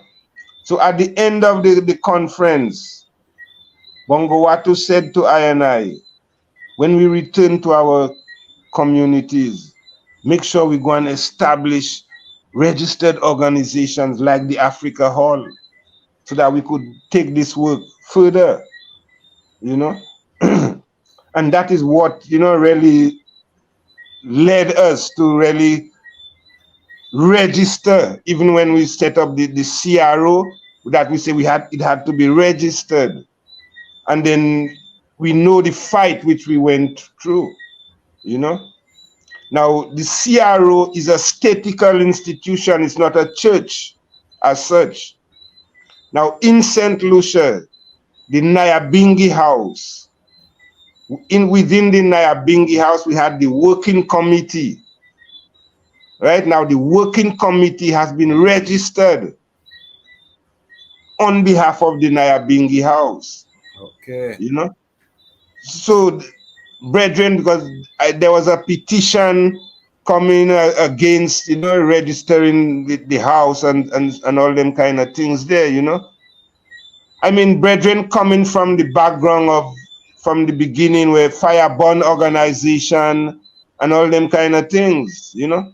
So now is the time where as Rastafari, you know, we need to make that quantum leap, you know, because brethren feel that by registering the organization, as though we join in Babylon, we side in with Babylon.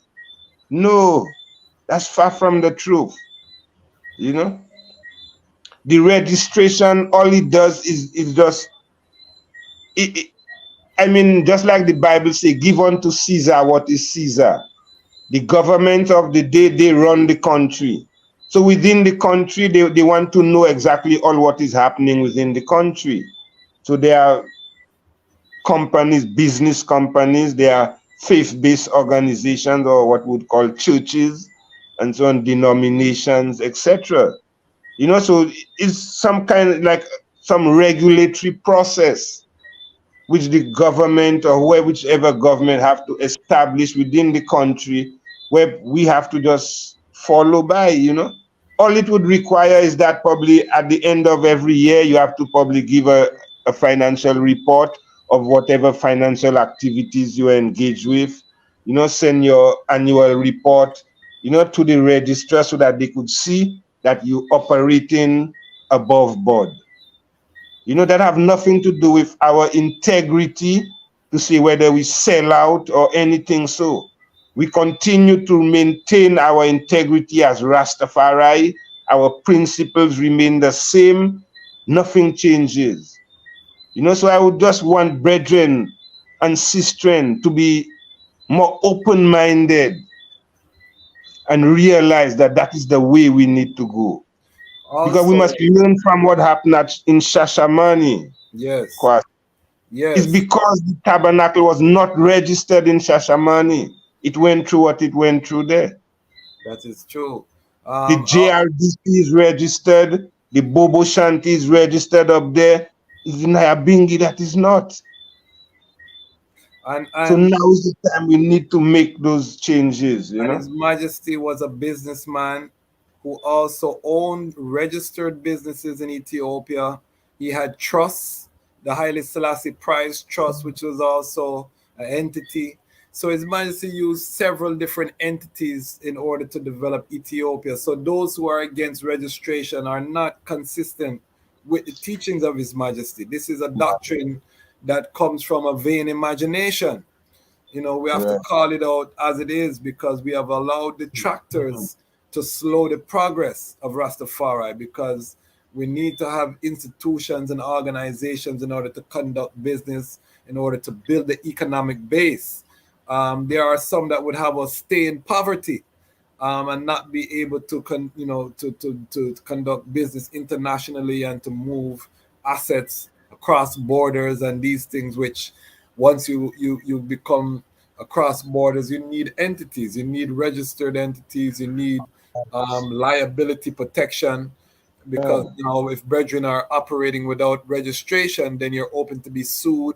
People can come and take your house, come and take your car, all of these things. I'm an attorney, so I'm going to give it to the eye from a legal aspect. And it is very frustrating when we see brethren fighting against registration. Now, I don't think that the theocracy reign out of the Nyabingi should be registered, but the theocracy reign out of the Nyabingi can create vehicles that are registered under different Yes, names like that I said, the working committee within the Nyabingi exactly, house was exactly. registered. Yeah. Exactly. So you have vehicles that are controlled by the Nyabingi, that are registered, that are operating on behalf of the Nyabingi. Of That the is, Bingi house. you know what Yeah. I mean. That is how I really see it. That is an approach that can do results. So we have to dismiss ignorance. And remember, when His Majesty was developing Ethiopia, he was opposed by the nobles. When he Give first thanks. started sending young Yes, sir. people to public school, there was a lot of opposition by the nobles, by the church itself, Mm-hmm. that didn't want, especially young girls going to school. They thought that they would be rebellious. They didn't want their youths going to school outside of the church system. His Majesty had to go and do house visits door to door to convince people to send their youths to school, to the first to the Farai McConnell School for boys, the Empress Menen School for girls. Empress Menen had to do the same. So when progress, comes on the horizon, there will be conservative forces that fight against these things. But in order to develop the nation, we have to change and we have to evolve. And we don't have to go outside the blueprint that has been set by His Imperial Majesty, that has a proven track record of results. And what I say is that when these detractors bring their opposition, we need to ask them, show us your resume, show us your results that you have achieved, brethren. And if not, we don't want to hear from the item. Because if you don't have a track record that can beat His Majesty, then you need to keep quiet and watch as the nation go forward. But we cannot continue to let ones with no track record of any accomplishments or achievements for the nation to govern how we move forward, as a family. So, it's a radical approach. However, we have to be radical right now because the time is dreadful. The inflation, the cost of living, all of these things are on the rise. Again, we're headed toward the cashless society. We have AI revolution, on the horizon, that is here. That's going to be, displacing a lot of the working class, Yes. jobs, creating new crises, new challenges. So we have to really, we cannot allow these minority of voices to stall the progress of the family. We have to be militant in moving forward. And if they cannot show an example that, is higher than His Majesty, then they're going to have to sit down, because on the day when Rastafari get ready, them have to move. Move. You see me? Yeah. We have a question here. Should the Rastafari movement have its own government? Haile Selassie had a government. What would you say to that? Well, as we say, the greater vision of the CRO is to see the fulfillment of the number one resolution of the 83 conference, which spoke of the establishment of a global sovereign Rastafari government. But then that is a process which, as I say, it starts from the bottom going up.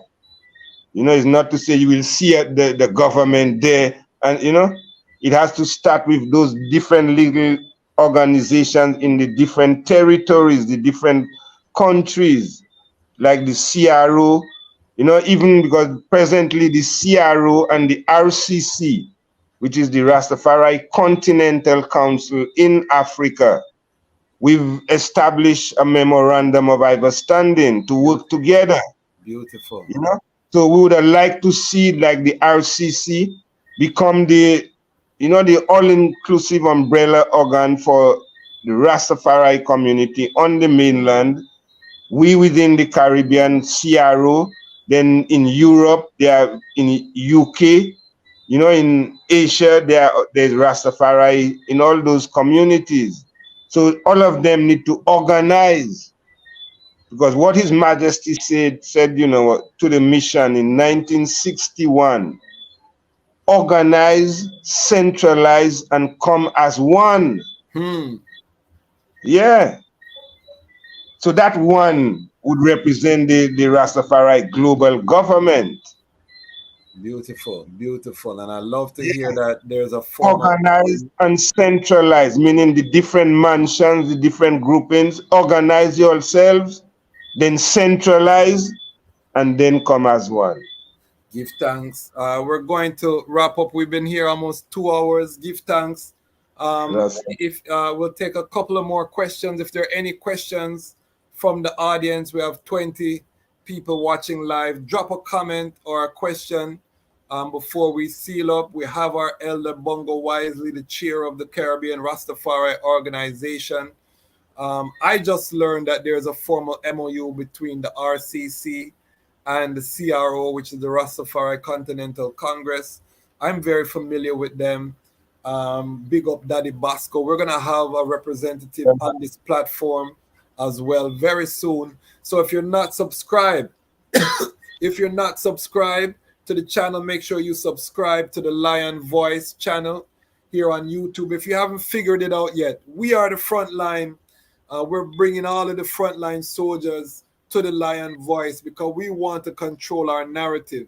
Too often, people hear Rastafari, they're just looking at the artists, they're looking at the music, they think is reggae music, smoke a spliff, and have a nice time. But there are workers that are working for the bigger vision to fulfill the mission of repatriation, economic justice, liberation, the return of the great peoples of Africa into one, the ending of tribal war. All of this is happening behind the scenes. So this is the platform where we're going to be bringing all of those ones so you can hear from them directly, so the lions can tell their own story. This is a beautiful manifestation. Again, if you have any comments, we're going to be sealing up shortly. Put your comments, your questions in the chat. I want to thank all of the Lion Pride who have been here, who have been here for the 2 hours. I see all the Rastaman. I wouldn't mind if you could bring Monique, the actress, on your program, asking her about the state of the black mind and the black family. Sila Rastafari. Did I know that, Sistrin? Bongo Wisely, Monarch. Moniac. No, I'm not too sure. Okay, we're gonna have to do some searching on that one. Actress. Yeah, we're gonna have to do some searching and some research. I've never heard that name, but we can look and see if that person, you know, is willing to come on the platform. Give thanks for the reasoning. Dane Black, give thanks for the reasoning. Bless up, big up yourself, Dane Black. I hope you subscribe. This is just the beginning. We have some massive interviews, big things planned for the channel coming up. Again, this issue of repatriation, we're gonna keep on sounding the trumpet here on the Lion's Voice. We're not gonna let the issue die. We are going to continue. You're going to watch my own journey as I return to the continent. I will be bringing programming as I go back and forth between here and Ghana. We still have more Ghana content to upload. So again, make sure you're subscribed, like, share the content with your network so we can spread the word. I want to big up our sponsors, CMOS. I want to big up Ramia King Design, who these Islaful tumblers, you can put hot liquid in them. You feel nice, same way. And if you're a small business and you want to get in front of our audience, send us an email, Ask Lion Voice, and we hold on one moment, and we can see what opportunities are here. We have a question: does the Nyabingi still speak of theocracy government?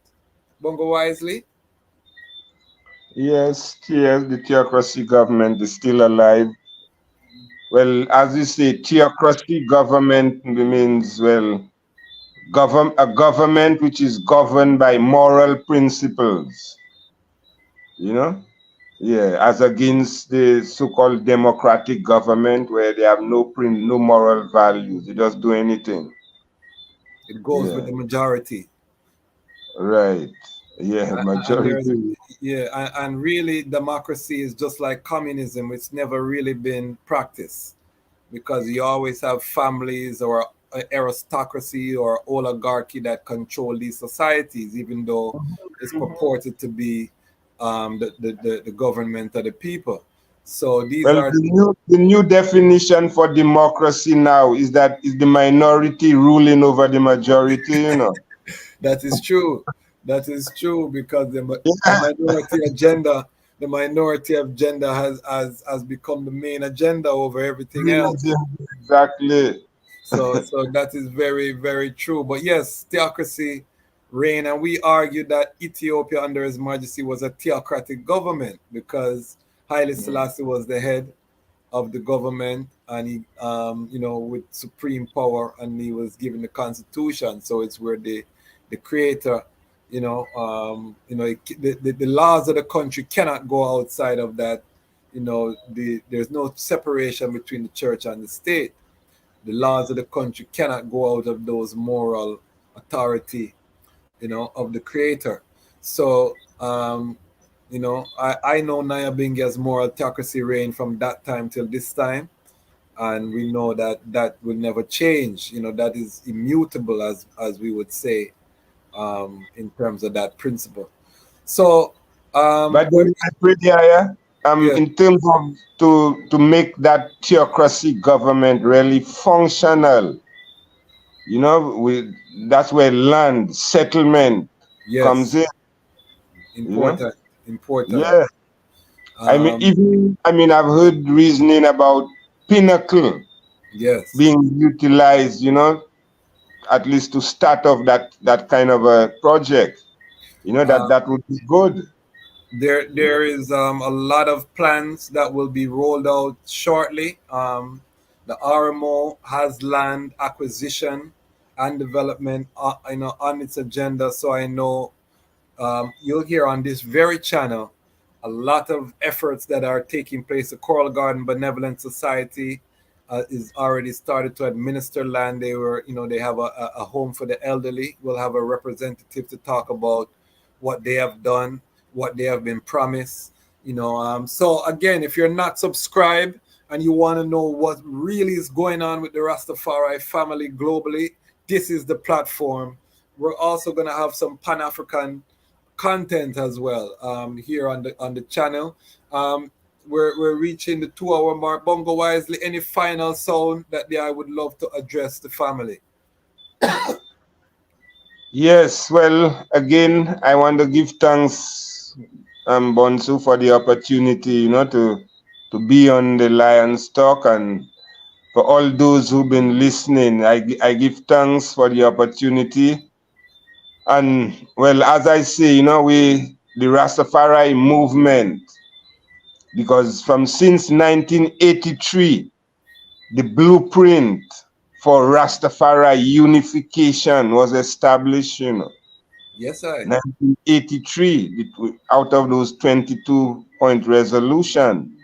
And today, 2023, how much progress have we made Hmm. thus far in terms of, the unification of Rastafari, you know? So it's an opportunity for us to really wake up, just as we see in Africa, the African youths waking up now to derail the colonial masters. We as Rastafari need to wake up and put aside those divisions which divide us, Bingi, Bobo, 12 tribe, whatever. It's time for us to see the need to come as one Rastafari, because we chant the anthem every day. Humanity is pleading one Rastafari for us all. God.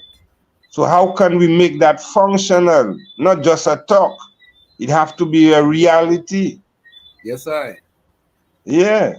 And it's So happening. It's the happening. level of tolerance and goodwill towards one another is very important.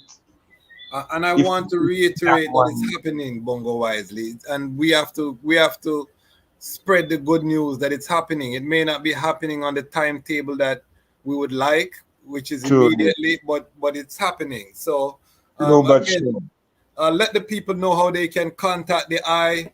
Give the contact information for the resettlement website. Give all of those information one more time. I'm saying. Yes, for in terms of the RSAP project, the website address is www.reparationsforsettlement.net. In terms of I myself, Bongo Wisely, as the chairman of the Caribbean Ras Tafari Organization, my email address is bongowisely_tafari at yahoo.co.uk. My telephone number is 1758, which is the area code 720 6071. That's how one could reach me. One could reach me also on Facebook, Messenger, on social media, Bongo Wisely. As long as you put in Bongo Wisely, Yes, I. you One should Bongo get. Wisely. And Yes, don't sir. call the elder with no foolishness. Please, Lion Pride, don't call the elder with no foolishness. Give out him number on the air that show you the clean hands and the pure heart the elder have. Don't call him with no ray and stupidness. Please. But give thanks once Upfulness, again. upful Yes, consciousness. hopefulness and give thanks once again sincerely from the Lion Voice family and the Lion Voice Network. This is just part one. We're going to bring the eye forward. We'll do panel discussions. We'll bring the eye forward. I have to come to St. Lucia so I can sit down and we do an extended Yeah. interview where we can put in the pictures and tell the eye story like how we do on Lion Talk, which is different than Lion Talk Live. So I look forward to coming to St. Lucia to do a proper sit down interview with the I, where I and I can be in the same place. And I look forward to all of the works that the I will continue to share here on the Lion Voice platform. And why, do you may ask, would Bongo Wisely share all of this information on the Lion Voice Network? It's because the time has come for the Lions to tell our own story. And this is the Lion Voice. Rastafari. Perfect love. Perfect Love. love. Isis. Yes, Lion Voice. Lion Voice. Yeah. True. Yes, family. Rastafari live and Yeah, reign. man. Give I, thanks. I, Always. Rastafari. yes, Blessed. I. True. Mhm.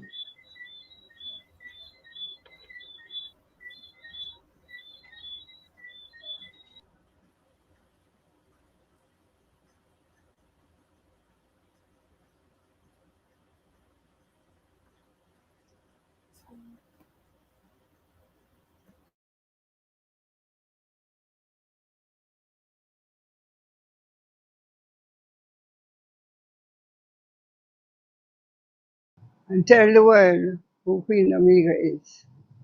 This is the lion's voice.